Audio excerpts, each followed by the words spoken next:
Hello students, आज हम solve करेंगे एक्सरसाइज 3.1। देखिए इसमें क्वेश्चन 1 है, given here are some figures. आपको ये कुछ फिगर्स दे रखे हैं। अब इनका क्या करना है, classify each of them on the basis of the following. Classify करना है किस बेसिस पे, जैसे ये क्या है, सिंपल कर्व में कौन से आएंगे, सिंपल क्लोज कर्व में कौन से आएंगे, पॉलीगन में, कॉन्वेक्स पॉलीगन और कॉनकेव पॉलीगन, इनमें कौन कौन से फिगर्स आते हैं। तो हम स्टार्ट करते हैं सबसे पहले सिंपल कर्व से। देखिए सिंपल कर्व क्या होता है, जैसे अगर मैं ये ड्रॉ कर रही हूँ इस फिगर को, इस लाइन सेगमेंट को, तो कहीं भी पेन या पेंसिल उठाए बिना अगर ड्रॉ कर रही हूँ और कहीं से कट भी नहीं लग रहा है, तो ना तो मैंने पेंसिल उठाई है इस वक्त, पेन या पेंसिल नहीं उठाई है, और न ही कहीं कट लगाया है, तो दैट मीन्स ये क्या है, सिंपल कर्व है। तो हमारा नंबर 1 जो है सिंपल कर्व है। सेकंड देखते हैं, इसमें भी, इस फिगर में भी हम अगर इसको ड्रॉ करते हैं तो हमें ना तो पेंसिल उठाने की जरूरत है और न ही ये कहीं से कट हो रहा है। इसका मतलब सेकंड जो फिगर है वो भी क्या है, सिंपल कर्व है। अब थर्ड क्या है, आप देखिए गोला है, सर्कल है। अब सर्कल फर्स्ट बनाया, लेकिन हमें सेकंड बनाने के लिए हमें हमारा पेन उठाना ही पड़ा, दैट मीन्स ये सिंपल कर्व नहीं है। फोर्थ में है, हम इसको ड्रॉ तो बिना पेंसिल उठाए कर लेंगे, लेकिन ये जगह अपने आप ये लाइन सेगमेंट कट रहे हैं, सारे कट लग रहे हैं, दैट मीन्स ये सिंपल कर्व नहीं है। अब फिफ्थ पे आते हैं, ये बिना पेंसिल उठाए हम आराम से ड्रॉ कर रहे हैं और कोई कट भी नहीं है, तो फिफ्थ भी क्या है, सिंपल कर्व है। अब 6 पे चलते हैं। 6 क्या है, ये देखिए लाइन है, फिर यहाँ इस तरीके से है, फिर लाइन है और फिर है, तो ये भी क्या है, सिंपल कर्व है बिना कट हुए। ये भी अगर हम ड्रॉ करेंगे, यहाँ से लाइन सेगमेंट है, फिर इस तरीके से सर्कल है, बिना कट किए और बिना पेंसिल उठाए ड्रॉ कर रहे हैं, इसका मतलब है ये भी एक सिंपल कर्व है। अब आते हैं 8 पे। 8 पे देखेंगे एक सर्कल है, फिर नीचे एक सर्कल है और बीच में एक स्टिक है, तो ये सिंपल कर्व नहीं है, क्योंकि ये इस तरीके से हम ड्रॉ कर रहे हैं, फिर इस तरीके से कर रहे हैं और बीच में स्टिक है, तो ये सिंपल कर्व नहीं है। तो ये हो गया simple curve, first figure, second figure, fifth figure, 6 और 7th फिगर। अब आते हैं सिंपल क्लोज कर्व। सिंपल तो हो लेकिन क्लोज्ड हो, ठीक है, देखते हैं। अब ये फर्स्ट पे जाते हैं हम, तो ये आप देख लीजिए, इसको जब ड्रॉ करेंगे तो ये कहीं से भी खुला हुआ नहीं है, पैक है, बिल्कुल बंद है, कहीं से भी अंदर कुछ नहीं आ सकता, तो ये क्या है, सिंपल क्लोज कर्व है। फर्स्ट हो गया। सेकंड देखेंगे तो सेकंड भी हर जगह से बंद है, क्लोज्ड है बिल्कुल, तो ये सिंपल कर्व भी और क्लोज कर्व भी है, तो सिंपल क्लोज कर्व है। थर्ड सिंपल कर्व नहीं था, तो ये भी क्या है, सिंपल क्लोज कर्व नहीं है। फोर्थ भी जगह जगह से कट है, तो ये सिंपल क्लोज कर्व नहीं है। फिफ्थ है, तो ये क्लोज्ड है, ये भी, तो ये सिंपल क्लोज कर्व है। अब 6 की बारी आती है। 6 भी क्लोज है, कहीं से भी ओपन नहीं है, तो ये क्या है, सिंपल क्लोज कर्व है। 7th भी न कहीं से भी ओपन नहीं है, पहले लाइन सेगमेंट है, फिर सर्कल है और ये बिल्कुल पैक है, तो ये भी सिंपल क्लोज कर्व है। और 8 भी सिंपल कर्व नहीं है, दैट मीन्स ये सिंपल क्लोज कर्व नहीं है। अब आता है पॉलीगन। पॉलीगन क्या होता है, close curve made up of line segment. Line segment से ड्रॉ किया जाता है, ये सिंपल कर्व होता है, तो ये पॉलीगन होता है। पॉलीगन में कौन कौन सी कैटेगरी आती है देखते हैं। देखिए ये लाइन सेगमेंट है, ये लाइन सेगमेंट से ड्रॉ किया हुआ है और क्लोज कर्व है ये, तो ये क्या है, पॉलीगन है, तो नंबर 1 इस पे आ जाएगा। ओके, अब हम चलते हैं सेकेंड पॉइंट पे। ये भी लाइन सेगमेंट से ड्रॉ करा हुआ है और ये भी क्लोज कर्व है, कहीं से खुला हुआ नहीं है, ये सेकंड है, आ जाएगा। ये तो सिंपल कर्व ही नहीं था, ये भी सिंपल कर्व नहीं था। अब ये फिफ्थ की बारी आती है, तो फिफ्थ में देखिए कि ये क्या है, लाइन सेगमेंट से ड्रॉ नहीं किया हुआ है, तो ये पॉलीगन नहीं है। ये 2 लाइन सेगमेंट है, लेकिन यहाँ पे राउंड आ गया है थोड़ा, तो ये सिंपल कर्व, ये पॉलीगन नहीं है, ना तो ये पॉलीगन है और ना ये पॉलीगन है। अब इधर आते हैं 7th पे, तो ये देखिए ये लाइन सेगमेंट है, लेकिन यहाँ पे क्या आ गया, सर्कल, इसलिए ये भी क्या है, पॉलीगन नहीं है। और ये तो जब कर्व ही नहीं था, सिंपल कर्व, तो पॉलीगन हो भी नहीं सकता।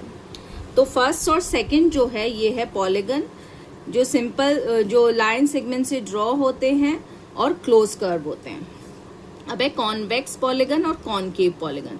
अब इस कैटेगरी में कौन से आएंगे इन फिगर में से? देखिए, पहले फिगर को अगर हम देखें तो पहली बात तो जब कॉन्वेक्स पॉलीगन क्या होता है, कॉन्वेक्स के पॉलीगन के जो एंगल्स होते हैं सब 180 डिग्री से कम होते हैं, और कॉनकेव पॉलीगन के एटलीस्ट वन एंगल 180 डिग्री से ज्यादा होता है।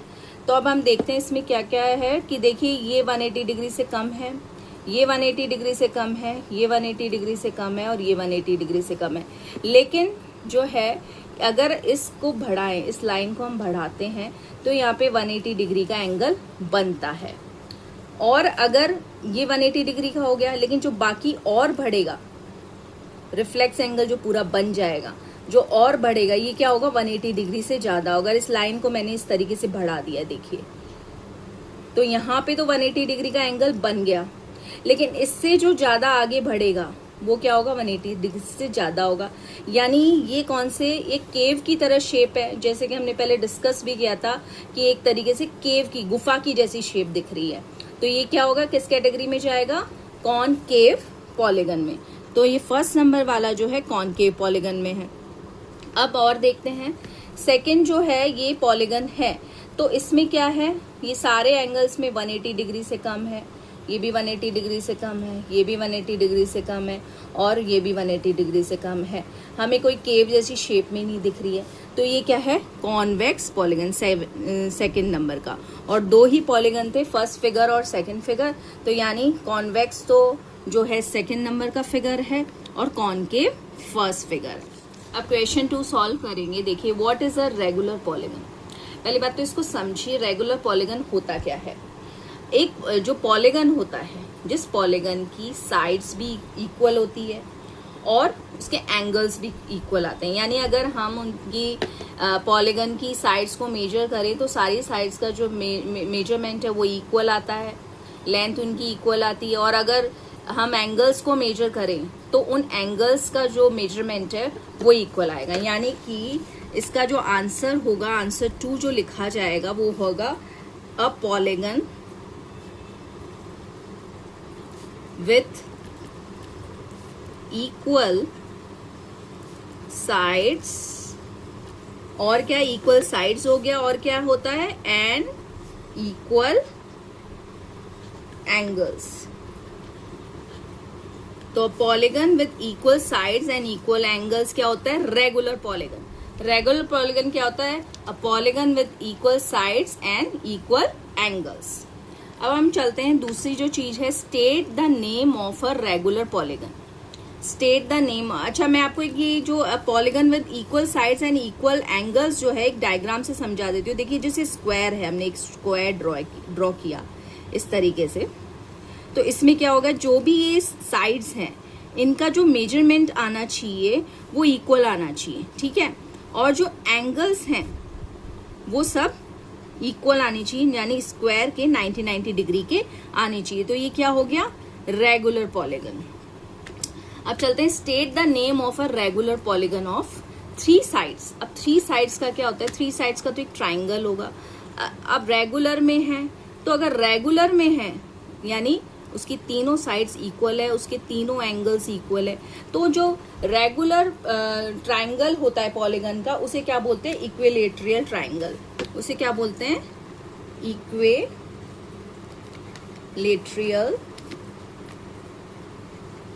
ट्राइंगल। ये क्या है, इक्विलेटरल ट्राइंगल, यानी 3 साइड्स का जो ट्राइंगल होता है उसे इक्विलेटरल ट्राइंगल बोलते हैं, ठीक है। अब आता है 4 साइड्स का। 4 साइड्स का क्या होता है, अभी हमने देखा था स्क्वायर। ये देखिए, स्क्वायर जो होता है वो 4 साइड्स का इक्वल होता है, इसकी जो साइड्स का मेजरमेंट है वो इक्वल आएगा और एंगल का भी। तो ये 4 साइड्स इक्वल होती है और ये सारे एंगल्स जो होते हैं 90 डिग्री के होते हैं, इक्वल होते हैं, यानी SQUARE स्क्वायर, ठीक है। अब 6 साइड्स का पहली बात तो जो 6 साइड्स के पॉलीगन को हम क्या बोलेंगे, हेक्सागन। सबसे पहले तो इसको क्या बोलेंगे हम, हेक्सागन। ठीक है। अब ये रेगुलर बताने के लिए कि ये रेगुलर है या नहीं, तो अगर 6 साइड्स का उसकी साइड्स भी इक्वल है, एंगल भी इक्वल है, तो हम उसे क्या कहेंगे,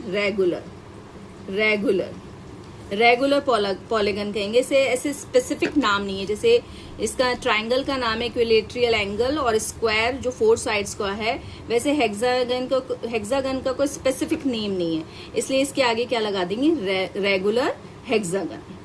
ठीक है। अब हमारी 3.1 एक्सरसाइज पूरी होती है, उसके क्वेश्चन 1 और 2 कंप्लीट होते हैं। आपको इनसे रिलेटेड कुछ भी पूछना हो तो आप कमेंट सेक्शन में पूछ सकते हैं। Okay, thanks for watching.